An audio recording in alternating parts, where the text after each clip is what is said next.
सारे पापों से मुक्त हो जाता है और पवित्र जीवन में अग्रसर होता है। एकादशी के दिन पूर्ण श्रद्धा से उपवास करके हम भगवान श्री कृष्ण के प्रति भक्ति और प्रेम में वृद्धि कर सकते हैं। इस दिन उपवास करने का मूल उद्देश्य है शरीर की आवश्यकताओं को कम करना और कीर्तन, एकादशी कथा का श्रवण या ऐसे ही आध्यात्मिक कार्य द्वारा अपने समय को भगवान की सेवा में लगाना। एकादशी का व्रत करके व्यक्ति अपने शरीर एवं मन को नियंत्रित कर निरंतर भगवान श्री कृष्ण के चिंतन में लीन रह सकता है, जिसके कारण समस्त कामना और सुखों का संग्रह करने से मुक्त रहता है।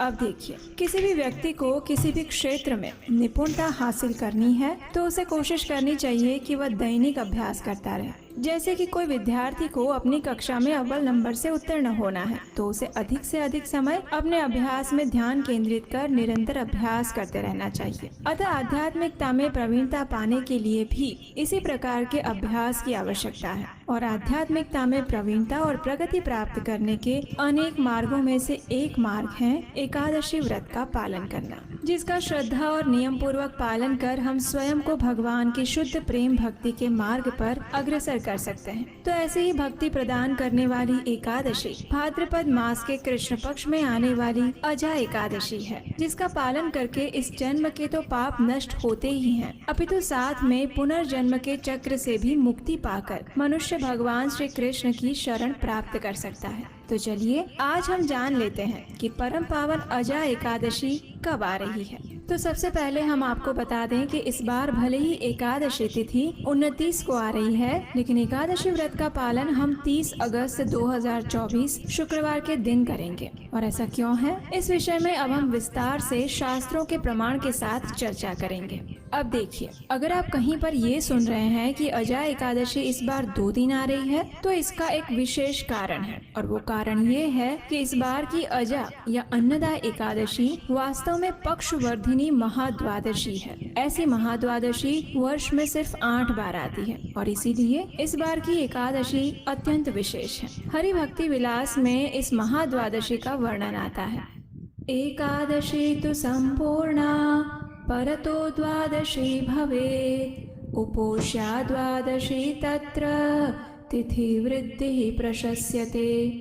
भले ही एकादशी पूर्ण हो, लेकिन यदि द्वादशी विस्तृत हो रही है तो व्यक्ति को द्वादशी के दिन ही उपवास करना चाहिए, क्योंकि ऐसी एकादशी विस्तृत या वर्धिनी एकादशी कहलाती है। तो इस बार जो एकादशी आ रही है वो भी ऐसी ही एक महाद्वादशी है। और महाद्वादशी के विषय में पद्म पुराण और मार्कंडेय पुराण में स्वयं भगवान श्री विष्णु कहते हैं कि जो व्यक्ति इस जगत में आकर अष्ट महाद्वादशी व्रत का अनुष्ठान नहीं करता है उसे मेरी ही आज्ञा से प्रलय पर्यंत यमपुरी में वास करना पड़ता है। वर्ष में कुल मिलाकर 8 ऐसी महाद्वादशी तिथियां आती है, जब सूर्य और चंद्र की गति अनुसार एकादशी, द्वादशी और त्रयोदशी का भिन्न भिन्न रूपों में मिश्रण हो जाता है। ऐसे संयोग में एक भक्त को एकादशी तिथि का पालन अगले दिन यानी द्वादशी के दिन ही करने की सलाह हमारे शास्त्र देते हैं, और फिर एकादशी का पारण आप उसके अगले दिन यानी त्रयोदशी पर करते हैं। इस बार आने वाली अजा एकादशी तिथि आरंभ हो रही है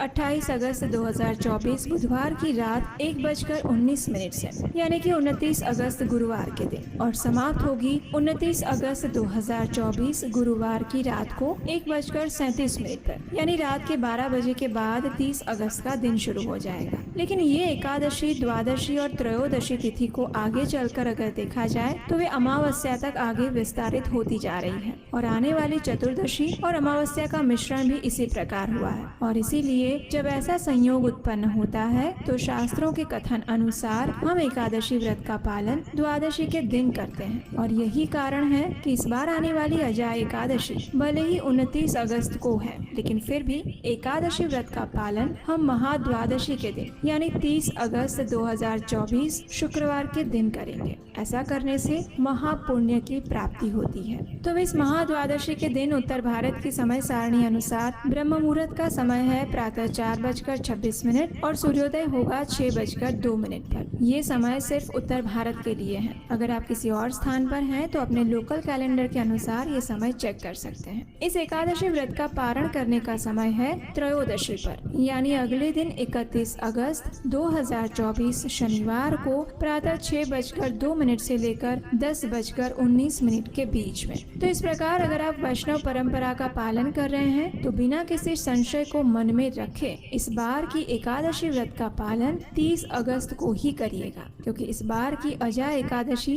पक्षवर्धिनी महाद्वादशी है, जो कि अत्यंत दुर्लभ है। भाद्रपद के कृष्ण पक्ष में आने वाली इस अजा एकादशी व्रत का जो भी व्यक्ति श्रद्धा पूर्वक पालन करना चाहता है, उसे चाहिए कि वो एकादशी के दिन प्रातः काल ब्रह्म मुहूर्त में उठे, स्नान आदि से शुद्ध होकर भगवान श्री कृष्ण की मंगला आरती करे या उसका दर्शन करे। इसके पश्चात उसे तुलसी देवी के समक्ष बैठकर यथासंभव अधिक से अधिक हरे कृष्ण महामंत्र का जप करना चाहिए। और ये मंत्र है हरे कृष्ण कृष्ण कृष्ण हरे हरे, हरे राम राम राम हरे हरे। एकादशी के दिन पूरे समय उपवास रखें। इसका तात्पर्य ये है कि इस दिन अन्न ग्रहण नहीं करना चाहिए, चाहे वो किसी भी रूप में हो। यदि आवश्यक हो तो दूध, फल, कंदमूल या एकादशी के लिए विशेष रूप से बनाए गए प्रसाद का सेवन किया जा सकता है। एकादशी के दिन अधिक से अधिक हरि कथा का श्रवण, कीर्तन और पठन करने का प्रयास करना चाहिए। अगले दिन त्रयोदशी पर निर्धारित समय पर भगवान को सात्विक अन्न का भोग लगाएं और यदि संभव हो तो ब्राह्मण या वैष्णव को इस प्रसाद का वितरण करें। अपनी क्षमता अनुसार कुछ दान दें और अंत में भगवान से प्रार्थना करते हुए स्वयं भी उसी अन्न प्रसाद के साथ एकादशी व्रत का पारण करें। एकादशी व्रत की महिमा इतनी अपार है कि उसकी पूरी गणना कर पाना असंभव है। ये एक ऐसा व्रत है जिसके नियम पूर्वक पालन से अन्य सभी व्रतों और उपवासों का फल स्वतः ही मिल जाता है। अब देखिए, हर एक व्यक्ति के लिए पूरे चातुर्मास का उपवास करना संभव नहीं होता, क्योंकि कई आकस्मिक कारण होते हैं जिस वजह से संपूर्ण चातुर्मास उपवास का पालन नहीं कर पाते हैं। इसलिए यदि कोई व्यक्ति चातुर्मास के दौरान आने वाली प्रत्येक एकादशी का व्रत करता है तो उसे चातुर्मास के उपवास का पुण्य फल मिलता है। अजा एकादशी भी चातुर्मास में ही आती है, इसलिए इसका पालन भी अवश्य करना चाहिए। वैसे तो साल की सभी एकादशियों का विशेष महत्व होता है, जिनका पालन और महिमा सुनने से व्यक्ति को पुण्य प्राप्त होता है और वो इस संसार के बंधनों से मुक्त हो सकता है। लेकिन चातुर्मास में आने वाली एकादशियों का पालन करने से कई गुना अधिक पुण्य मिलता है, जिससे न केवल व्यक्ति स्वयं का बल्कि अपनी कई पीढ़ियों का भी उद्धार कर सकता है। इसके साथ ही वो भगवान श्री कृष्ण के परम धाम का भी अधिकारी बन सकता है। तो ये थी आने वाली अजा या अन्नदा एकादशी के विषय में संपूर्ण जानकारी। हमें आशा है कि अब आपको आने वाली अजा एकादशी का पालन क्यों हम 30 अगस्त को कर रहे हैं, इस विषय में कोई संशय नहीं रह गया होगा। हम इस चैनल पर जल्द ही अजा एकादशी की व्रत कथा और पारण विधि भी लेकर आएंगे, इसलिए अगर आपने अभी तक चैनल को सब्सक्राइब नहीं किया है तो अब कर लीजिए। अगर आपको इस वीडियो में दी गई जानकारी मूल्यवान लगी है तो इसे अपने मित्रों और परिवार के साथ भी जरूर साझा कीजिएगा, ताकि वे भी इस पवित्र एकादशी की महिमा से अवगत हो सकें। ऐसा करने से आप उन्हें एकादशी व्रत का पालन करने के लिए प्रेरित कर पाएंगे और इस शुभ कार्य का पुण्य फल आपको भी मिलेगा। तो आइए अपने जीवन को भक्ति मार्ग पर आगे बढ़ाने के लिए